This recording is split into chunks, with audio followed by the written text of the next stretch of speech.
A Vulnerable Killer. Title: A Vulnerable Killer. Book summary.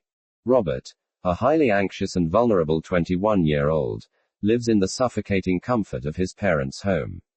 Desperate for him to become a man, Jade and Josh force Robert to move into a new one-bedroom flat in Gravesend.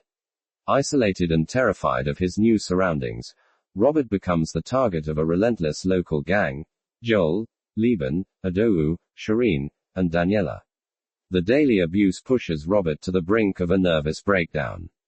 Cornered by fear and threatened with death, Robert, in a moment of sheer, blind panic, fatally stabs one of his tormentors, Adou. The act is not one of malice, but a desperate, violent manifestation of his profound vulnerability. Running back to the safety of his childhood home, Robert is forced to confront the impossible consequences of living a life defined by fear, forever changing the meaning of victim and perpetrator. Part 1. The Cage. Chapter 1. The Comfort of Worn Walls. Robert's world was defined by soft silence and the scent of his mother's baking.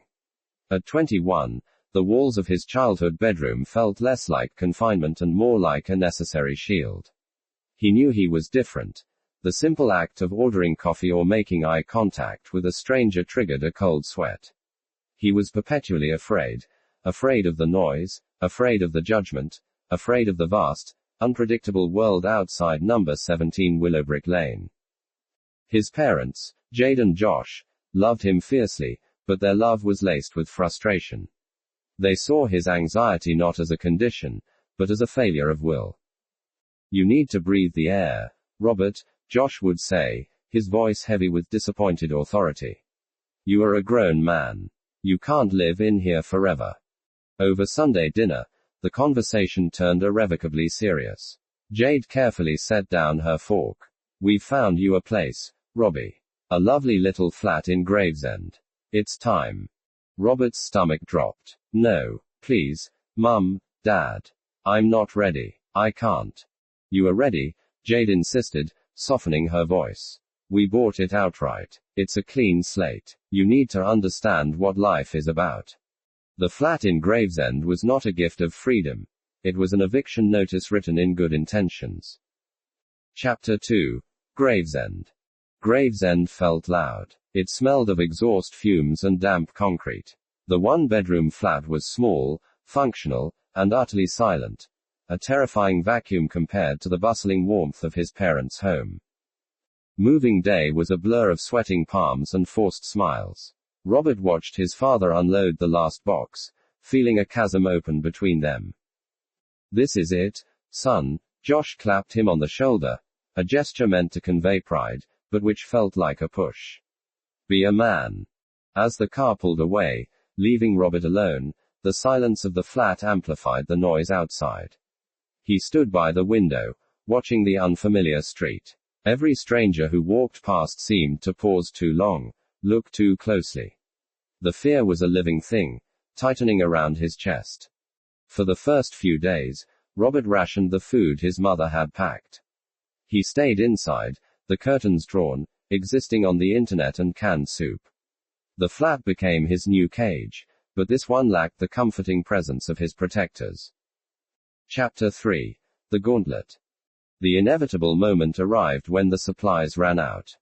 The trip to the local supermarket, a 10-minute walk, felt like trekking across a deserted battlefield. Robert moved quickly, hunching his shoulders, his eyes fixed on the pavement.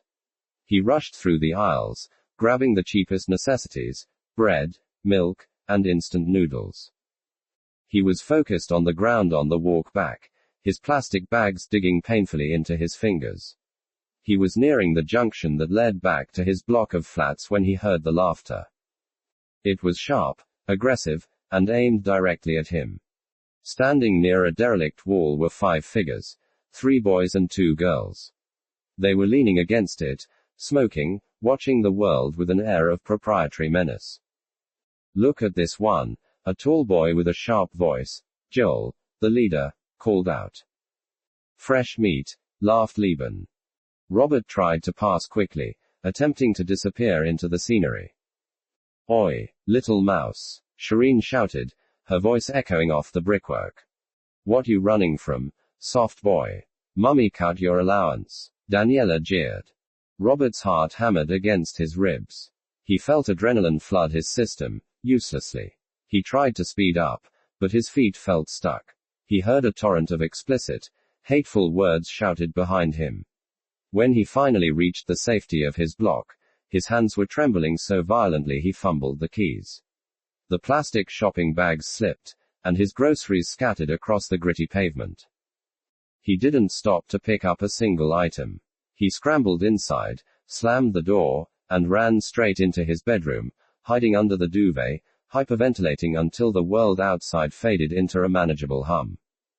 Chapter 4. Stones and Scraps. The bullying became a routine. Robert learned the gang's names through the fragments of conversation he overheard. Joel, Liban, Adou, Shireen, and Daniela. They were always there, waiting, a fixed landmark of dread. The next trip out, the aggression had escalated. As Robert returned, clutching his new bags of shopping tightly, Liban whistled. Here comes the ghost again. This time, Shireen threw something. It was small, sharp, and hit Robert hard on the shoulder. Get out of our area, Joel roared. Then the stones began. Small pebbles pelted him in quick succession. One hit his temple, blinding him for a moment with pain and panic. The barrage of insults continued. Coward, freak, scrub. Robert let out a strangled cry. The fear was absolute, overriding everything else. He let go of his shopping bags. Milk cartons burst on the pavement. He didn't look back. He simply ran, sprinting until he reached his front door, collapsing inside, breathing as if he had run a marathon. Weeks turned into months of this torment. His life became a calculation. How long could he go without food? When was the optimal time to risk the gauntlet? He lost weight, his eyes grew hollow, and the vulnerability that defined him morphed into a deep, desperate terror. Part 2. The Cornered Animal. Chapter 5. The Edge of Sanity. Robert was starving, physically and mentally exhausted. He stared at his reflection, a stranger with frantic, shadowed eyes. The parental pressure to be a man now felt like a cruel joke. He wasn't becoming a man. He was becoming a hunted animal. The worst part was the feeling of powerlessness. He had no voice, no defense, and no one to turn to.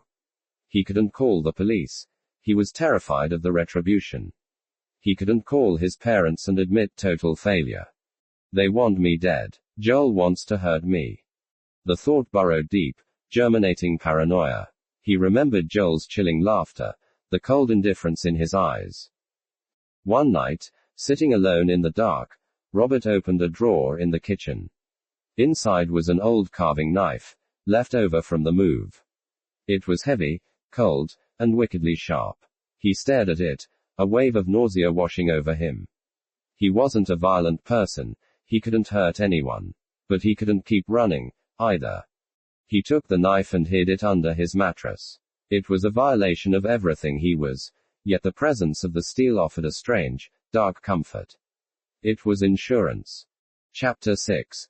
The Fatal Confrontation.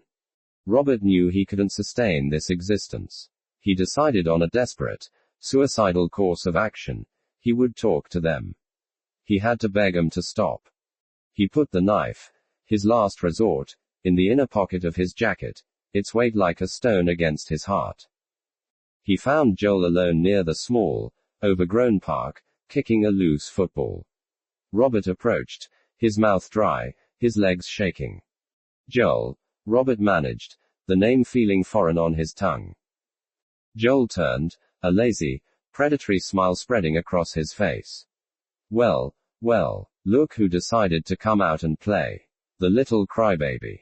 Please, Robert whispered, clutching his jacket pocket. I need you to leave me alone. All of you. I'm scared. I just want to live my life. Joel threw his head back and laughed. A harsh, grating sound. Scared? You think this is bullying? This is nothing, mate. This is just a warm-up. Joel stepped closer, the smile vanishing. His eyes were cold chips of ice. Let me tell you something, Mouse. We're bored. And one day, soon, we're going to get bored enough to tie you up and stab you to death just for something to do. The air left Robert's lungs. That was it. The threat was explicit. Just then, Joel grinned, pointing past Robert. Speak of the devils. Look who's coming. Lieben, Shireen, Daniela, and Adou were walking toward them. Oi! Joel roared to his gang. Mouse here thinks he can ask us nicely to stop. He needs a lesson. Grab him. Stab him. Chapter 7. The Blind Panic. The world dissolved into a chaotic rush of sound and movement. The command to stab him was the trigger. Robert didn't argue. He didn't even think. He turned and ran as fast as his terrified body would allow. Behind him, he heard the shouts and the pounding of 5 pairs of feet. The adrenaline was pure terror, a biological imperative to survive. He darted off the main path, scrambling between 2 row houses where the gap was narrow, piled high with old bins and discarded wood. He squeezed into the cramped space, pressing himself against the cold, damp brick, trying to regulate his frantic breathing. Joel and the main body of the group thundered past the entrance to the alley, their focus fixed on the street ahead. They missed me. I'm safe. Then, a sound. A scrape of a trainer on gravel. Adou, younger than the others but keen-eyed, had broken rank. He had seen the slight shift in the air, the desperate movement. He edged around the bins. Adou's face filled Robert's vision. He was grinning, the triumph chilling. Found you, you pathetic loser. You're dead meat. Adou prepared to shout, to call his friends back. Robert didn't hear the shout. He didn't see the gang member. He only saw the threat, the culmination of months of paralyzing fear, amplified by Joel's death threat. He felt the weight of the knife in his pocket, and his hand moved before his brain registered the instruction. He lunged forward, pushing out of the tight space in a primal roar of terror. The knife flashed once, twice, a rapid, uncontrolled blur of motion driven by pure self-preservation. He stabbed wildly, frantically connecting with Adou's torso. Robert didn't stop until Adou's eyes widened in profound shock and his body crumpled, the sound of the fall shockingly soft. Adou was dead. Robert stood there, the knife dripping, the silence deafening. The fear had not dissipated. It had been replaced by a cold, absolute horror. He hadn't meant to kill him. He just meant to stop him. He dropped the knife, wiped his bloody hand on his jacket, and ran. He ran blindly, not back to the flat, but to the nearest train station, buying a ticket for the suburban line back home. Part 3. The Reckoning Chapter 8. Homecoming. Robert arrived at his parents' house in the middle of the night, pale, dirtied, and trembling. He didn't use his key. He hammered on the door until Jade, wearing her dressing gown, pulled it open. Robert, what are you doing here? You look terrible. He stumbled past her, finding Josh standing in the hallway, looking stern. What is the meaning of this, Rob? You walked out on your...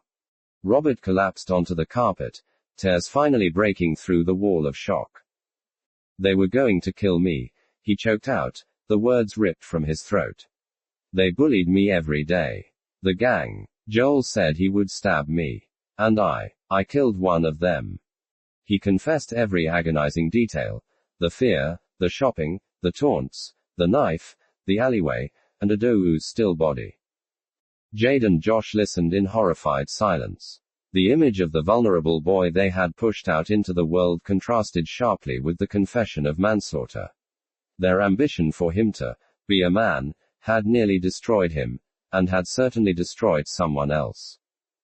Josh knelt, his eyes full of a remorse that aged him 10 years. Oh. Robbie. Oh. My boy. Jade was already dialing the numbers to the estate agent. The flat in Gravesend would be sold immediately.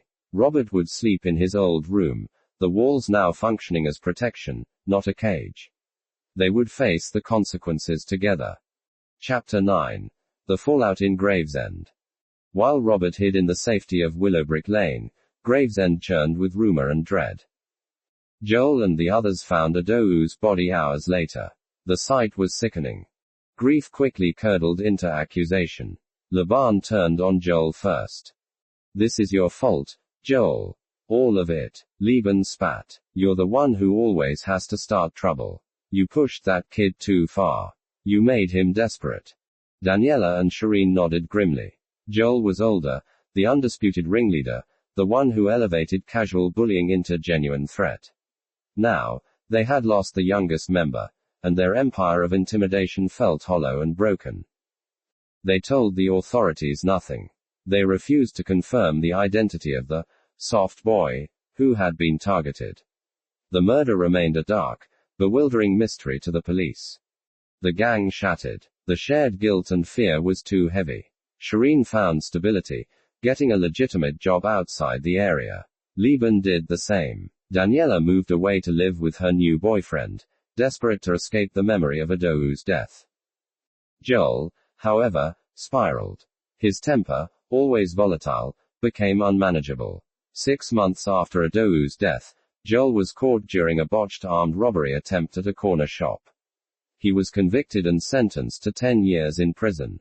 The street was quieted, but no justice had been served for Adou. Chapter 10. The Weight of Silence.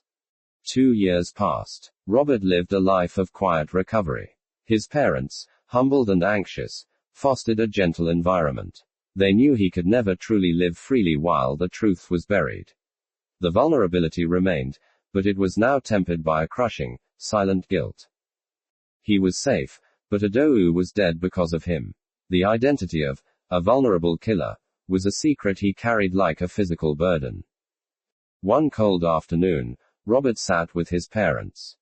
"I have to tell them," he said, his voice steady for the first time in years. "I can't live like this. He deserved justice." Jade wept, but Josh nodded. They understood. Robert was trading his freedom for his peace of mind. Chapter 11. Judge Ndegwa. Robert handed himself over to the police, giving a full, tearful confession. The investigation confirmed his statements. The knife was found, the scene corroborated his description. The case was brought to the courts. In the courtroom, Robert stood before Judge Ndegwa, a man known for his measured wisdom. Judge Ndegwa, age 52, had read the detailed reports, the documented psychological terror, the repeated threats, the explicit promise of murder by the victim's companions. The prosecution argued for murder. The defense argued for self-defense and the complete abandonment of responsibility by the parents. Judge Ndegwa didn't see a criminal. He saw a profoundly vulnerable young man, cornered and driven to an extreme act by sustained cruelty. Addressing the court, Ndegwa spoke with solemn authority. The deceased, Adou, was not an innocent bystander. He engaged in prolonged, psychological torment, culminating in the pursuit and intimidation of the defendant. Mr. Robert, paralyzed by fear and facing what he genuinely perceived as a direct threat to his life, reacted with desperate, disproportionate violence. The judge continued, "This court recognizes that though Mr. Roberts' actions resulted in a death, it was born not of malice, but pure terror, exacerbated by social neglect and the extraordinary pressure placed upon him to overcome a severe anxiety disorder. He was a vulnerable individual forced into an untenable position." The verdict was manslaughter. Judge Ndegwa sentenced Robert to 4 years in prison. Epilogue. Robert served his time quietly. Prison was difficult, but the truth was out, and that relief made the hard edges of confinement bearable. He attended therapy and found, paradoxically, that the structure and definitive boundaries of his sentence helped manage the chaotic anxiety that had previously ruled his life. He was released after 3 years on good behavior. Jade and Josh were waiting for him. They embraced him, not as the boy who needed to be fixed, but as the man who had survived a terrible ordeal. Robert moved back into Willowbrick Lane. He found stability in predictable work, took walks in quiet parks, and learned to manage his fears, not by smothering them, but by allowing them space to breathe. He was still vulnerable, perhaps forever marked by the violence he inflicted, but the cage was gone. Robert was finally living, quietly and safely, a man who had faced the true cost of fear and survived the title of a vulnerable killer. The end. Story by Kayode E.